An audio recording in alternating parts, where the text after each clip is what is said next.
Hi friends, आपण माने सब केमती अछंदी? मु तो भल अच्छी। आपण माने भी भल थिबे बोली मैं आशा करूची। आज देखिबा आलू बैगण कखारु बड़ी पकईकि गोटे बेसर जोटा कि गरम भात सहित भल लगे खाइबापी। किसी जो दिन नथिबो पनीपरिया सैडा से दिन एमती करिकी भी खाई परिबे आपण।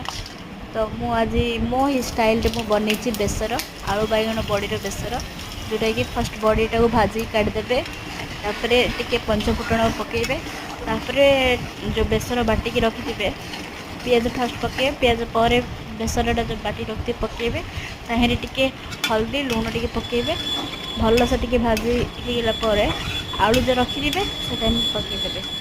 आलू टिके भाजी ହେଲା ପର୍ଯ୍ୟନ୍ତ ଟିକେ ଭାଜିବେ। तापरे आमे जो बैगण रखीचे बैगण काटिकी पकेबे। देखिए आलू जदि टिके जदि सीझी जाइथिबो, टिके स्लाइड सीझिले बैगणटा पकेदेबे, कारण बैगण जल्दी सीझीजिवो। तो से बैगणटा पकेबे, बैगण पकेबे टिके भाजिदेबे। तापरे आमे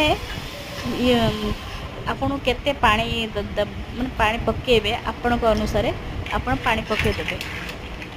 मो हिसाब रे मो पानी देथिली, तो पानी पकेबे। तापर सेठी बड़ी पकेदेबे, तो बड़ीटा भी टिके सीझीबो। तो बड़ी आलू बैगण टिके सीझीबो टाइम लगे, तो एटा घोड़े रखिदेबे। तो मुझे दीटा आंबुल नहीं ताको फास्ट धोईकि पानी टिके बतरी देछि।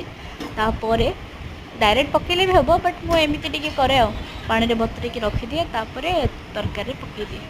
देखिए मझे मझे देखुथिबे ना, तो पानी जदि कमिजिव बोली हैरान हम। तो से टाइम रे एका देखिए आलू जदि टिके सीझी जाइथिबो, जो आम दीटा आंबुल जो नहीं देखिए पकईदबा दीटा आंबुल।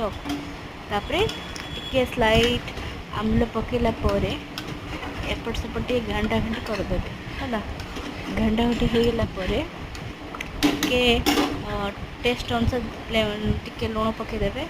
लुण पकई सारा परे भलसे घांटी देके पसईदेबे। आउथे पकईदेबे गोटे 10 ରୁ 15 मिनट सिम रे टिके जाल टिके कमी देथिबे।